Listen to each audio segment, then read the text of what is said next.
नमस्कार, मी Jagdish Deshmukh. Ground zero मध्ये आपल्या सगळ्यांचं स्वागत।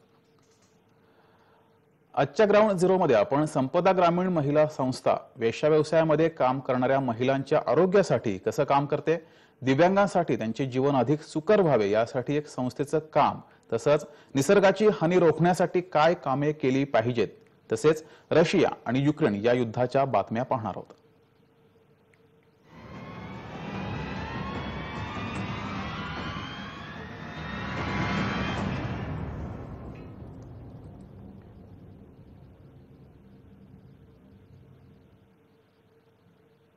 वेश्या व्यवसाय म्हटलं की त्याकडे समाजाचा बघण्याचा दृष्टिकोन बदलतो। वेश्या व्यवसाय करणाऱ्यांकडे कुणीही चांगल्या नजरेने बघत नाही। मग या व्यवसायात काम करणाऱ्या महिलांना काही मदत करणं दूरच राहिलं।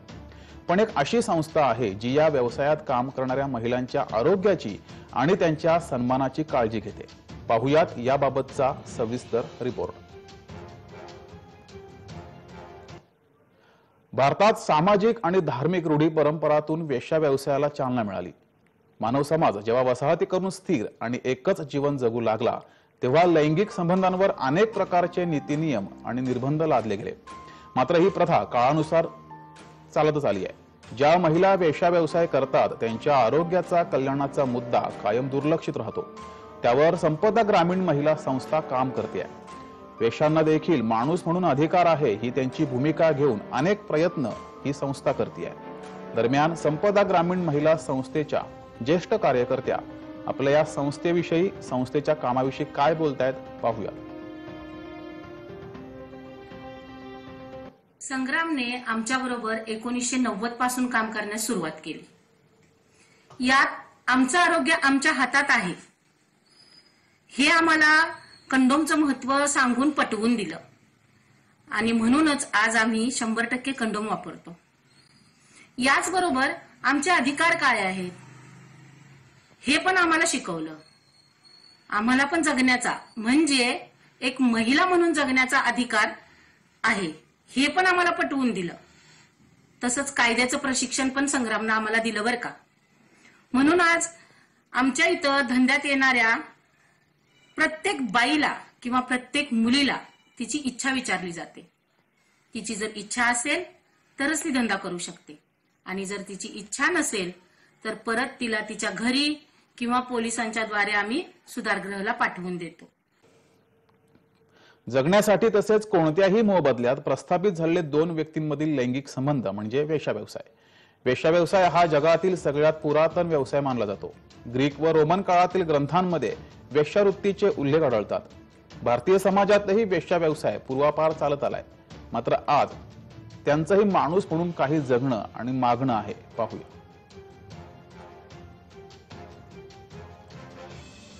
कम्युनिटीमध्ये आम्ही काम करायला लागलो आणि कम्युनिटीमध्ये काम करत असताना सहजासहजी नाही गेलं, म्हणजे संघटित होणं, सहजपणे संघटित होत आम्ही झालेलं नाहीये। त्यासाठी आणखी लय अडचणी आल्यात। गुंडांची अडचणी आल्यात, पोलिसांच्या अडचणी आल्यात, इतर लोकांची सुद्धा आम्हाला समाजाची पण अडचणी आल्यात। पण त्या आम्ही संघटित होऊन आम्ही काम करत आहोत आणि त्यानंतर हे कायद्याबद्दल आम्हाला ट्रेनिंग मिळाल्यानंतर आम्ही आमच्या कम्युनिटीमध्ये सांगायला लागलो की लहान मुली आणू नये।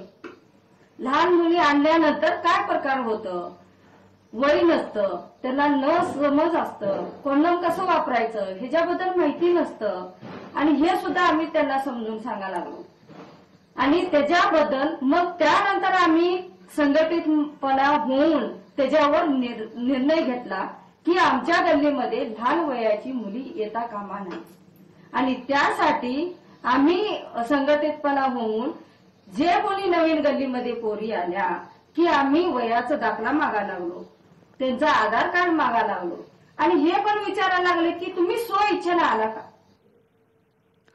वळूया पुढील बातमीकडे। आपण समाजात वावरताना विविध प्रकारचे शारीरिक विकलांग व्यक्ती पाहतो, जे सर्वसाधारणपणे आपण जसे कार्य करतो तसे ते कार्य करण्यात सक्षम नसतात। यामुळे त्यांना अक्षम किंवा इंग्रजीमध्ये डिसेबल अर्थात केंद्र सरकारनं दिव्यांग हे नवीन संबोधन वापरणं सुरू केलंय। अपंगांच्या अनेक प्रकारच्या समस्या, आव्हानं त्यांच्या जगण्यात आहेत, तसेच असतात सुद्धा। त्या कसे सोडवतात आणि ते दिव्यांगावर मात करून निसर्गाशी सृष्टीशी संघर्ष करत कसे राहतात पाहूया त्याविषयीचा हा स्पेशल रिपोर्ट। हम सब लोग जब सुबह काम पर जाते हैं तो इसकी कोई गारंटी नहीं होती है कि शाम को घर आएंगे या नहीं आएंगे। ऐसे ही कुछ अंधे लोग पिछले 13-14 सालों से अपनी जान दांव पर लगाकर रेलवे पटरी क्रॉस करते हैं और उनके लिए रेलवे सरकार ने कोई ब्रिज नहीं बनाया है। इधर ब्रिज तो अभी मेरा 13 साल हो गया। सब लोग बोलते हैं रेलवे जब ऑर्डर लेगा तभी होगा और रेलवे के हिसाब से ये कोई कर नहीं सकता है। तो मुझे बताइए कि जब आप ये पटरी क्रॉस करते हैं तब आपको कौन कौन सी परेशानियां आती है, कौन कौन सी दिक्कतें आती है? दिक्कतें यही है, यहाँ पे जो ट्रेन के मतलब ट्रैक पे जो खड़ी रहती है मालगाड़ी, उसके वजह से हम इधर से आ नहीं सकते क्योंकि नीचे से आना हमको इधर मुश्किल होता है आने के लिए। मालगाड़ी खड़ा रहेगा और ट्रेन आता है तभी हम लोग को रुकना पड़ता है दोनों के बीच में, धक्का लगना का ज्यादा संभावना रहता है। मुझे बताइए आप कभी यहाँ पे गिरे हो या कुछ दुर्घटना हुई है आपके साथ में? यहाँ पे चढ़ते समय हुआ है ना, ट्रेन के अंदर से ऐसा भीड़ रहता है तो न चढ़ने के लिए मिलता नहीं, तो एक पाव अंदर एक पाव नीचे, तो न गाड़ी छोड़ते समय गिरा है। कभी कभी लोकल नहीं तो मेल अपने एक्सप्रेस में उसके ताल में वो आ जाता है, तो कभी आपके जैसा अगर चिल्लाए कि भाई रुको अभी गाड़ी आ रहा है तो हम रुक जाते, हम मरते मरते भी बचते, तो कोई तो तुम्हारे जैसा ऐसा खींच लेता है हमको। तो ये ऐसा होता है बहुत बार। एक बार ऐसा ही मैं क्रॉस कर रहा था और इधर से मेल आने के लिए और मैं पटरी में आने के लिए एक साथ में ही हुआ था वो, लेकिन मैं पीछे हट गया तभी बच गया। मतलब पब्लिक ने चिल्लाया? हाँ, पब्लिक चिल्लाया और मैं भी आवाज सुना ना, उसका आवाज सुनने के बाद मैं पीछे हट गया। तो मुझे बताइए चप्पल क्यों नहीं पहनते पैर में? रास्ता जो है अभी एक खरबड़ी थे, स्मूथ नहीं है। किनारे पे जो अपने रेलवे जो ट्रैक है उसके किनारे पे जो ये है ना खरबड़ी ऐसा जो लगता है पैर में, और जो अंदर आएगा तो एकदम स्मूथ लगता है। इसके लिए पैर में नई चप्पल रहेगा तो मालूम पड़ता है कि अपन किनारे पे जा रहे हैं, इसके लिए। तो मुझे बताइए दीदी कि आपके साथ में ऐसी क्या घटना हुई थी जो आपको आपका हाथ गंवाना पड़ा? जब मैं घर के बाहर निकलती ना तब उधर कोई नहीं थे, तो अकेले क्रॉस करना पड़ता था ना। क्या? पटरी। जब मैं अकेले क्रॉस करने लगी तब पटरी के अंदर मेरा पाँव फंस गया, तो इसलिए मैं गिर गई। गिरने के बाद कभी ट्रेन आई वो मुझे पता नहीं हो गया। और एक तो आग तो नहीं थे, ये तो पहली बात। बाद में हाथ था वो ही मैं गवा के चुप गई। कई लोग आए कई लोग गए मुलाकात लेके, पर लेकिन अभी तक कोई फायदा नहीं मेरे ऊपर। जो सरकार बोलते थे हम अपंग लोगों के लिए हम ये करते वो करते, लेकिन उसके ऊपर कोई असर है क्या? तो लेकिन सरकार ने यही कहना है कि उन्होंने ब्रिज की व्यवस्था कर देना चाहिए।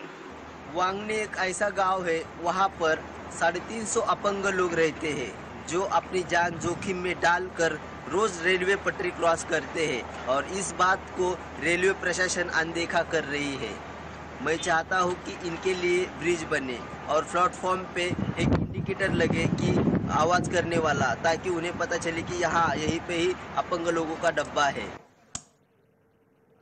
शारीरिक विकलांग, अंध, कर्णबधिर, बहुविकलांगांच्या समस्या आपल्यापेक्षा वेगळ्या आहेत। या अपंगांना विशेष व्यक्ती म्हणतात। त्यांच्यात जन्मदोषामुळे विशिष्ट न्यूनता असते, म्हणून त्यांचा वेगळा वर्ग शासनाने केलाय। त्यांचं पुनर्वसन व्हावं म्हणून आपले कल्याणकारी राज्य विविध सेवा संधी सुविधा पुरवते।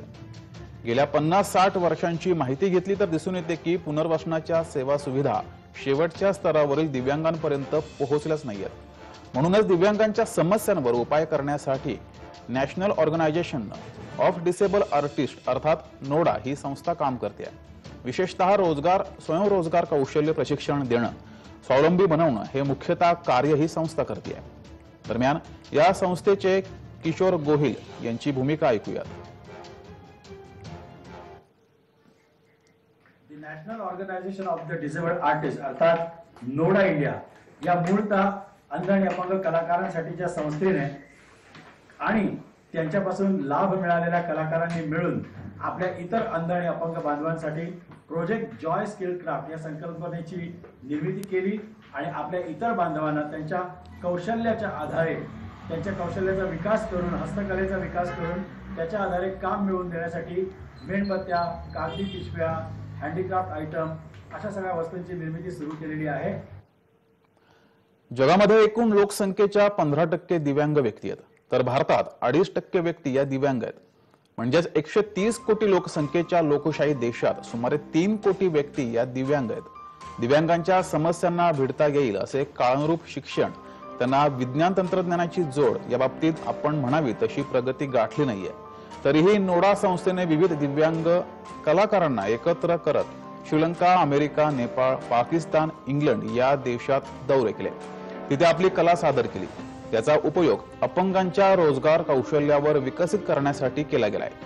आज ठाणे जिल्ह्यात वांगणी गावात विविध प्रकारचे कौशल्य शिकवणारी केंद्र नोडा संस्थेच्या वतीने सुरू आहेत. पाहुयात तेथील स्वावलंबी झालेले दिव्यांग बंधूंची प्रेरणादायक बाब. मैं जस्ता बर्मन बोल रही हूँ. इस संस्था ने मेरे को काम सिखाया है और काम देते भी है और इसके लिए मैं बहुत खुश हूँ. वेळ झाली अल्पशा विरामाची.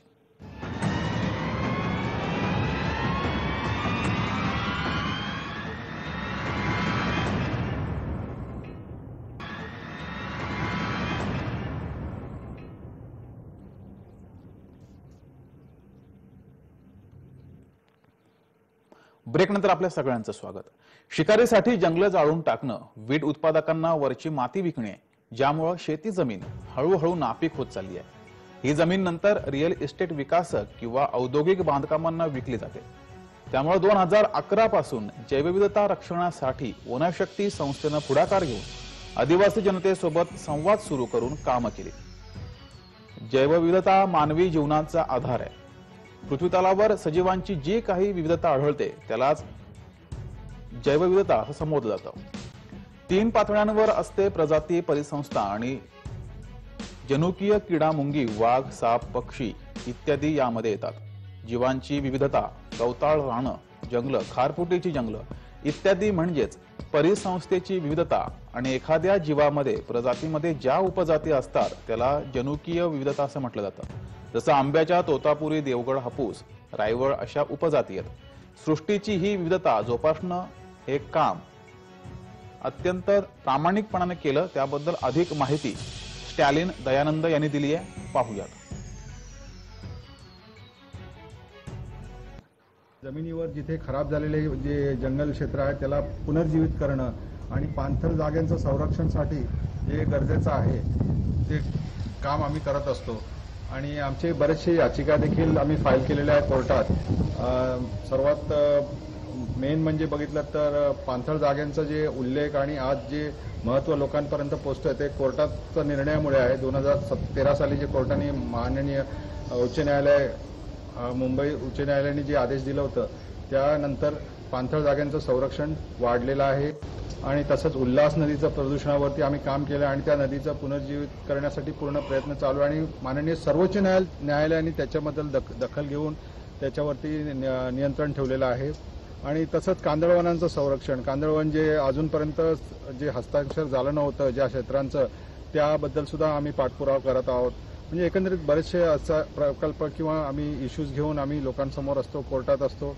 आणि पर्यावरण जपणं आज किती महत्त्वाचं आहे हे लोकांना पटवून देणं आणि नद्यांचं आणि जंगलांचं जे नातं आहे हे लोकांना समजून देणं हे आमचं ध्येय आहे. पर्यावरणाचा ऱ्हास होत आहे, त्यातच मानव जाती याबद्दल अजूनही विचार करत नाहीये. शिकारीसाठी जंगले जाळून टाकणं, वीट उत्पादकांना जमिनीची वरची माती विकणं, त्यामुळे शेत जमिनी या हळूहळू नापीक होत आहेत. ही जमीन नंतर रिअल इस्टेट विकासक किंवा औद्योगिक बांधकामांना विकली जाते. त्यामुळे 2011 पासून खास करून निसर्गाची हानी मोठ्या प्रमाणात होतीये. या कार्याची समस्या म्हणजे कचरा खूपच. एवढा कचरा की 2000 पासून भरपूर कचरा. आम्हाला ते वनशक्ती NGO आल्यापासून तर त्या सहाय्याने आम्ही पण मोहीम चालवली जाते आमची. त्यांच्या जोडीला राहून आम्ही कचरा साफसफाई, झाडी मध्ये जाऊन साफसफाई करतो. त्याच्यात त्यांच्या माध्यमातून इकडचा जो कचरा आहे झाडीमध्ये तो काढण्याचं काम चांगल्या प्रकारे करत आहेत. त्याच्यामुळे मच्छीमारी पण आता जरा चांगली होईल याची आशा आहे. कारण का जो कचरा झाडीमध्ये अडकायचा तो काढण्याचा कोणी प्रयत्न याच्या अगोदर कोणी केला नव्हता. आता वनशक्तीने ते हातात घेतलेलं आहे. तर जेव्हा जेव्हा टाइम भेटतो आम्हाला तेव्हा भरती टायमाला येऊन तो कचरा वर येतो. तो बोटीने आम्ही माणसं येऊन तो काढण्याचा प्रयत्न करतो आणि काढलेला पण आहे आम्ही याच्या अगोदर. मुलाची शाळेची फी भरण्यावरून पालक आणि मुख्याध्यापकांमध्ये वाद होऊन पालकांना शाळेतच मारहाण झाल्याची घटना पुण्यात घडली. शाळेच्या मुख्याध्यापकांनीच बाउन्सर बोलावून मारहाण घडवून आणल्याचा आरोप पालकांनी केलाय. या प्रकरणी बिबवेवाडी पोलीस ठाण्यात गुन्ह्याची नोंद करण्यात आली आहे.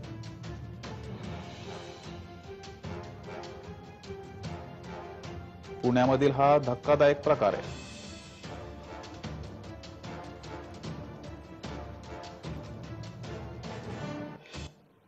दरम्यान पालकांना कशा प्रकारे मारहाण करण्यात आली आहे पाहूया.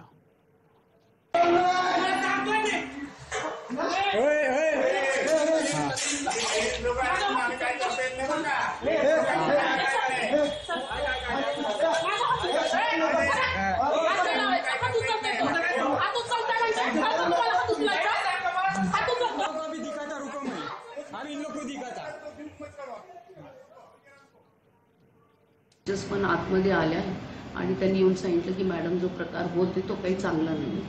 मग मी मॅनेजमेंटला सुद्धा संपर्क केला. पण ऍक्च्युली झालं काय की हे पालक शिव्यागाळ आणि त्यांनी सुरू केलं मारामारी. त्यांची पण चूक आहे ती, तसं नाही करायचं. अगदी त्यांना सांगण्यात आलं होतं की ठीक आहे आम्ही तुम्हाला भेटू, नंतर भेटू, आम्ही भेटायला तयार आहे, तर तुम्ही आता जा, कारण आता पीटीएम चालू आहे आणि परीक्षा पण त्याच्या अगोदर सुरू होती. तर त्यांनी थोडंसं ऐकायला पाहिजे होतं असं मला वाटतंय. प्रिन्सिपलने केबिन मध्ये बसून 3 बाउन्सर पाठवले, 2 जेंट्स 1 लेडीज, आणि लेडीज बाउन्सर थ्रू जेंट्स लोकांवर काठीने मारहाण केली आणि हाकलण्यात आलं. विचारलं असता की कोणी तुम्हाला सांगितलं, तर आम्हाला वरून ऑर्डर आली, एवढंच त्यांनी सांगितलं की तुम्हाला इथं थांबायचं नाही, बाहेर जायचं. आता गेली 10 वर्षे माझा जर मुलगा शिकत असेल अशा शाळेत, तर आम्हाला ही वागणूक मिळत असेल तर हे मोठं शिक्षण धोरणाविरुद्ध एकदम लज्जास्पद आहे असं वाटतं आम्हाला. फी वाढ करावी तुम्ही, ती फक्त आम्हाला लेखी तुम्ही आमच्या समोर दाखवावं आणि आम्ही ती फी भरायला तयार आहात. ते फक्त ते लेखी आम्हाला दाखवण्यात अजूनपर्यंत आलेलं नाही. आमची खूप सोपी मागणी आहेत की जे काय व्यवहार झाले आहेत लेखी लिगली जे काय झाले आहेत ते आमच्या समोर दाखवावं त्यांनी, आणि आम्ही फी भरायला तयार आहेत. आणि आत्ताचं तर 15% तर ते सगळं जग जाहीर झालेलं आहे. बाकीच्या शाळांनी इतकं व्यवस्थित म्हणजे ते हेल्प करतात पेरेंट्सला, मग हीच शाळा का नाही करत आहे. बातमी आहे रशिया युक्रेन युद्धाबाबत. 17 दिवस झाले तरी रशिया आणि युक्रेन यांच्यामध्ये युद्ध सुरूच आहे. त्यातच अनेक देशांनी रशियावर निर्बंध घालायला सुरुवात केली आहे. त्यातच आता रशियाच्या व्यापारावर अमेरिकेने आणखीन प्रतिबंध लावले गेलेत. रशियातून अन्नपदार्थ आणि मद्य आयातींवर बंदी घालण्यात येणार आहे. अमेरिका राष्ट्राध्यक्ष जो बायडेन यांनी ही घोषणा केली आहे. मात्र याआधीच फेसबुक, मॅकडोनाल्ड यांनी रशियामध्ये बंदी घातली आहे. त्यातच आता अमेरिकेने सुद्धा रशियावर बंदी घालायला सुरुवात केली आहे.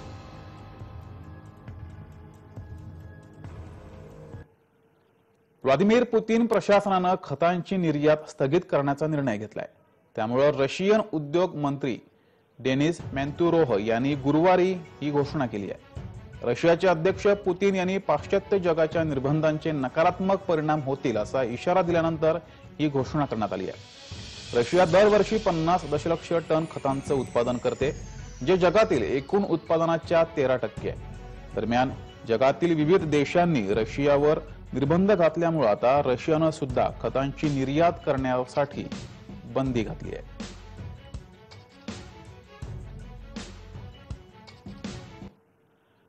नाटो आणि रशिया यांच्यात थेट सामना झाला तर तिसरं महायुद्ध होईल असं अमेरिकेचे राष्ट्राध्यक्ष जो बायडेन यांनी चिंता व्यक्त केली आहे. त्यामुळे युद्ध रोखण्यासाठी प्रयत्न करणार असल्याचं त्यांनी आवाहन केलं आहे.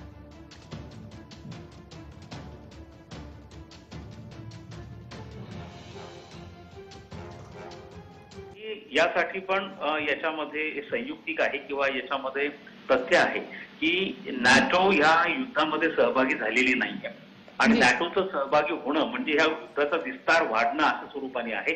आणि नॅटोचे जे अमेरिकेचे अण्वस्त्र आहेत ते अनेक पश्चिम युरोपीय देशांमध्ये, नॅटोच्या सदस्य देशांमध्ये, विशेष करून बेल्जियम, नेदरलँड, जर्मनीमध्ये अमेरिकेने आपली अण्वस्त्र ठेवलेली आहेत आणि तशीच रशियाकडे देखील अण्वस्त्र आहेत. त्यामुळे जर नॅटोची या संघर्षामध्ये इन्व्हॉल्वमेंट झाली किंवा प्रत्यक्ष हस्तक्षेप झाला तर याचा विस्तार होऊ शकतो आणि हे युद्ध एखाद्या मोठ्या युद्धाचं किंवा अणुयुद्धाचं रूपही घेऊ शकतं आणि त्यामुळे नॅटो याच्यामध्ये इन्व्हॉल्व्ह झालेली नाहीये. मात्र यामागे त्यांना रशियाला इशारा द्यायचा आहे की तुम्ही असं कोणतेही कृत्य यानंतर करू नका की नॅटोला इन्व्हॉल्व्ह व्हायची गरज पडेल. भारताच्या ऑपरेशन गंगा अंतर्गत नेपाळी नागरिकांची सुटका झाली आहे. 4 नेपाळी हे भारतामुळे युक्रेनहून मायदेशी परतलेत. त्यामुळे नेपाळी पंतप्रधानांनी भारताचे आभार मानलेत.